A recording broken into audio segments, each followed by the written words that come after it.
in the interior of British Columbia. It's never a question if you're going to have snow. The question is how much and when. So you have to always be prepared for the worst. Yeah, the worst. On this episode of Canadian Mountain Men, as winter quickly approaches, the final preparations for the long freeze are well underway. Provisions are being gathered, prepared, and stored to provide fuel for the dark days ahead. Join us as we prepare for the freeze, high in the rugged Canadian mountains.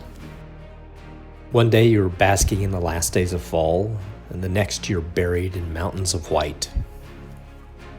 The key is to not just survive, but thrive in this challenging environment.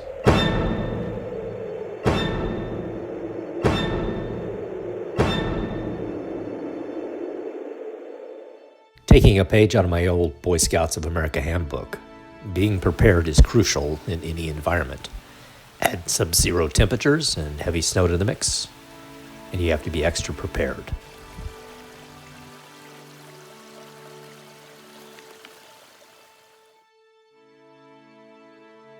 Les montagnes sauvages de l'intérieur de la Colombie-Britannique sont incroyables, mais peuvent être extrêmement difficiles.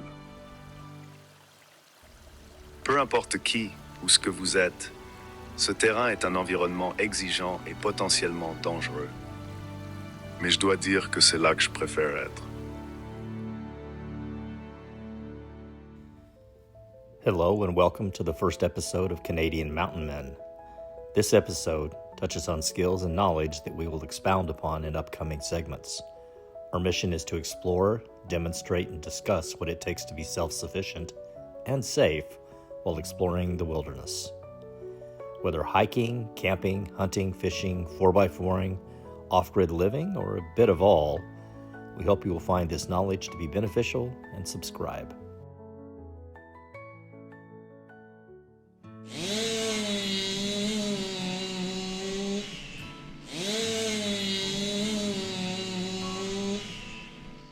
Generally, most off-grid properties rely upon a certified, safe, and functioning wood stove to keep the cold at bay. A wide variety of wood that is correctly seasoned can be utilized for heating purposes. Firewood should have a moisture content of around 20%. If your moisture content is too high, you get ineffective heat output, increase the risks of tar forming in the flue, and potentially increase the risk of carbon monoxide poisoning. Stuff is really good fire starter. The bark of the birch. It's just crazy. I don't like to burn too much of it in the fireplace because it adds a little bit more creosote. But if you're trying to get a fire started, it works out really good. Conversely, having firewood that is too dry can create excessive flame and heat output, causing the wood to be consumed too fast. There's a wide variety of wood you can use as a heating source. It's open to debate which is the best, but having a knowledge of the ones to consider, and of course the ones to avoid, can really help you when it comes to finding the perfect wood to keep you warm in an environmentally friendly, sustainable way.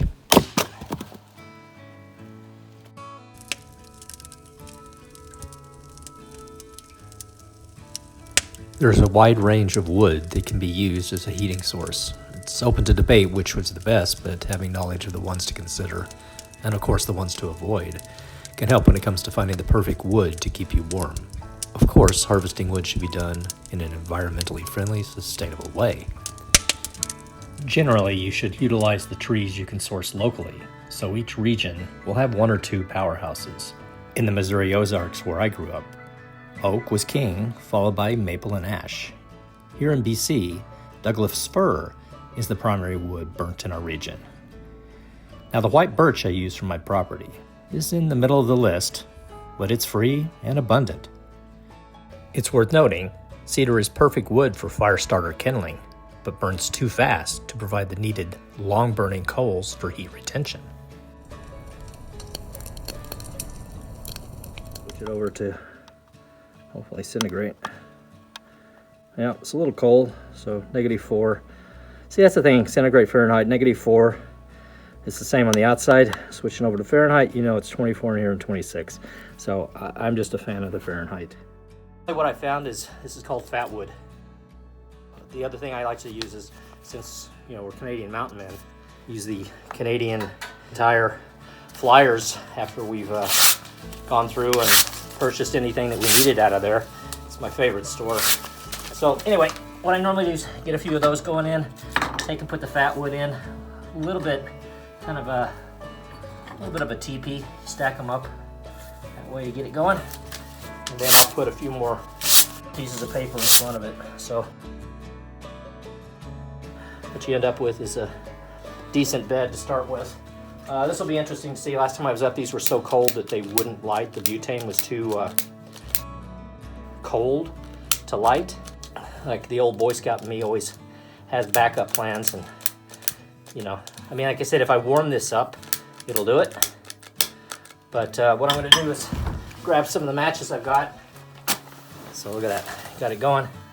So you just come in, get your kindling going, or your fat wood going.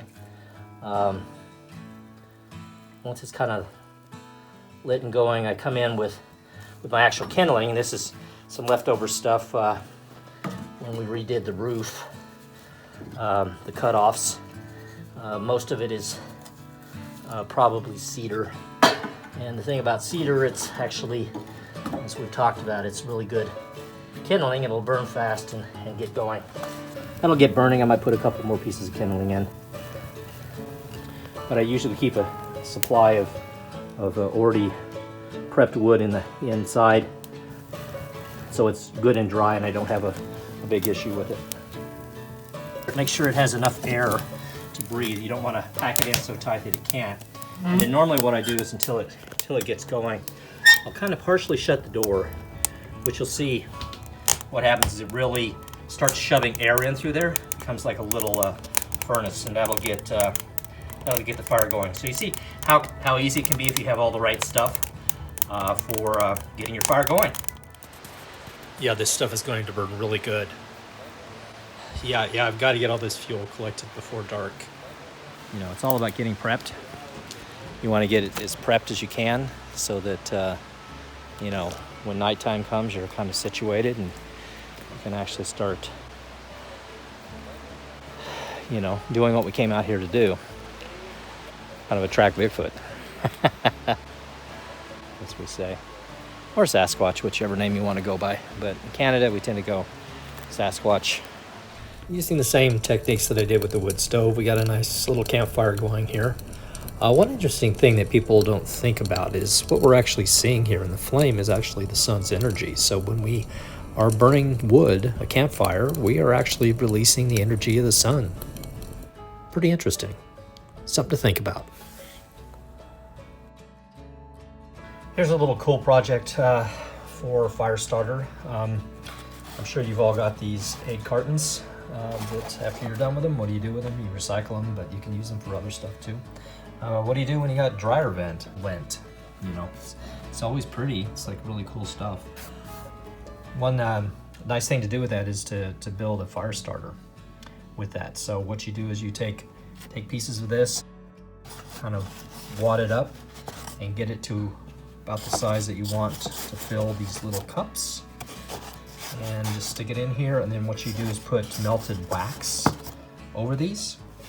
And the thing about the melted wax, it'll impregnate this here. That will burn really well.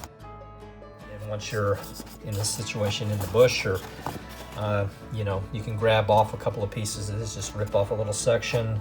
This will light right up and will burn for about 10 minutes. The one little thing I did find out after doing a little bit more research is that you should not be using this probably in a wood stove or anything with a flue, because they say that the wax can coat the interior of your flue and potentially cause a chimney fire.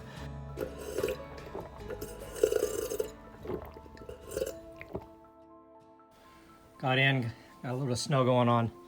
Water's froze. I don't really want to walk over to the spring and pull some out, so just want to get some hot water. So I'm just gonna pack this full of snow. Won't use this for drinking, but technically you could, so long as it's not yellow. you're usually okay. But I'm gonna pack it down tight so I can get more in there because, by volume, snow when it melts down. I don't remember how many inches. I'm sure I'll post something up here how many inches of water's in an inch of snow, but I think it's minuscule. Not a whole lot at all, but yeah. I'll just get this packed down tight. Okay, here we go. That'll do it. Yeah, so I got a little kind of, I don't know what you call this thing, dolly. I'll probably put in what the official name is. It's a little cast iron thing. So when I put the water on there, it's not right on the stove. You can see, wow, it's already starting to heat up. Fire hasn't been going too long, so it probably won't take long for this to melt down. But also having this up a little bit, it doesn't necessarily rust. If the water gets down there, it'll evaporate. It's not going to stick to the bottom of this. But yeah, that's one fast way to get water.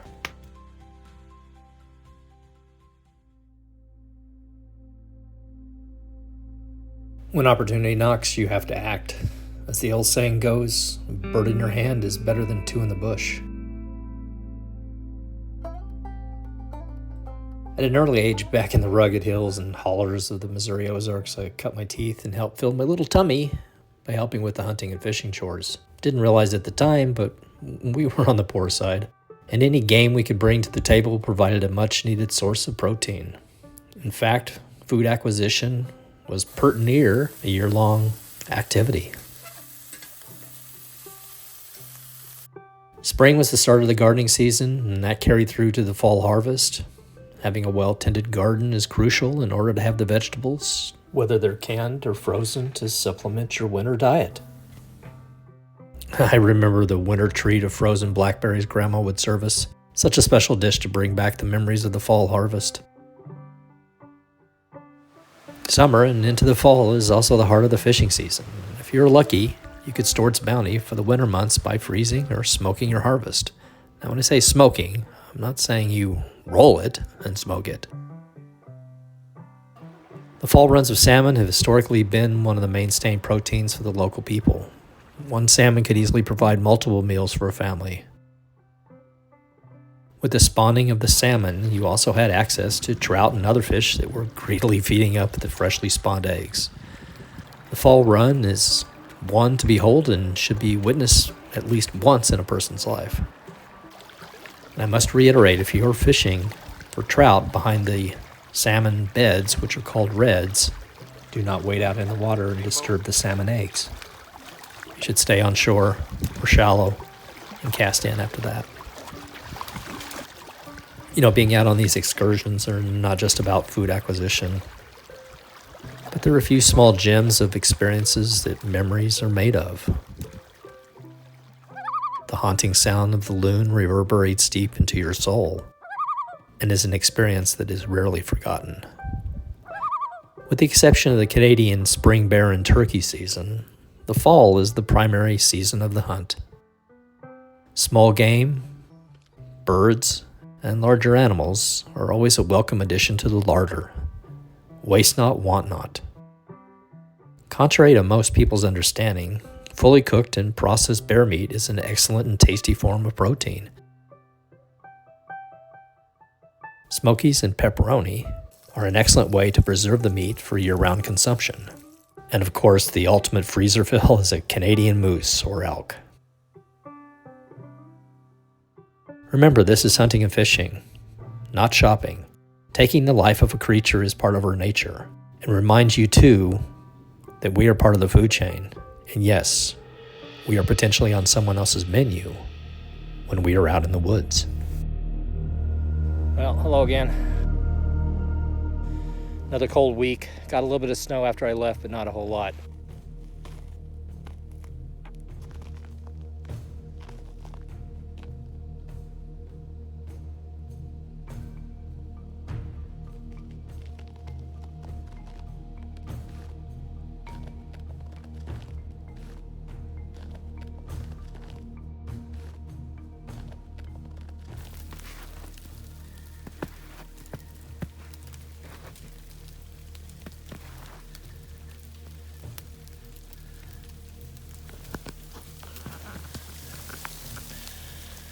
Found some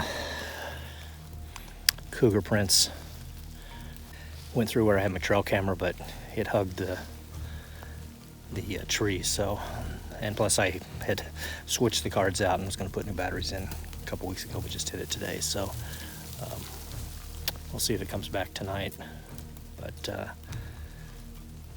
dogs have good noses and they know what's going on. She definitely was having a fit.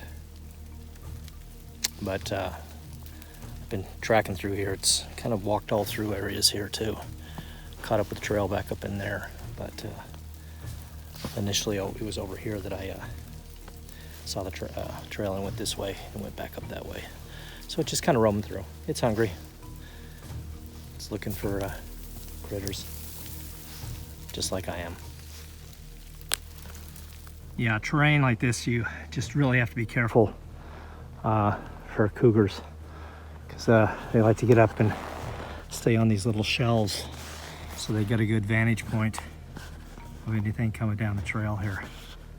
So it's not what you see that you have to be worried about, it's what you don't see.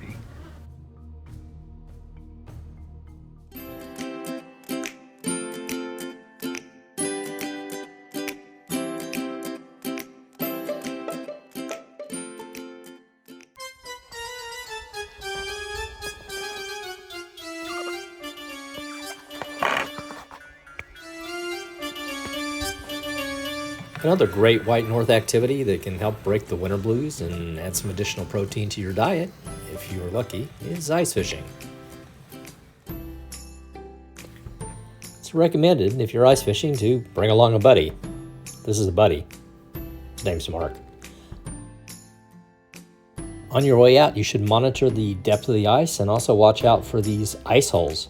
There's a bunch of ice holes out there on the lake. I hate running into ice holes. They make things really painful.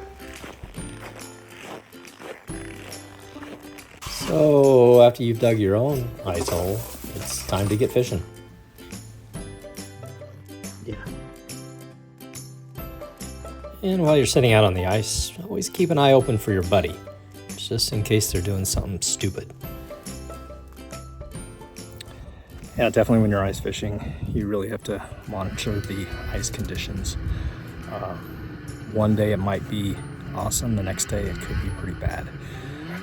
It's been really cold, we had a good freeze up, then turned warm actually, melted pretty much all the snow. So all the snow that was on the lake turned into slush and water. We've now got some colder weather that's moved back in, so it's now refrozen.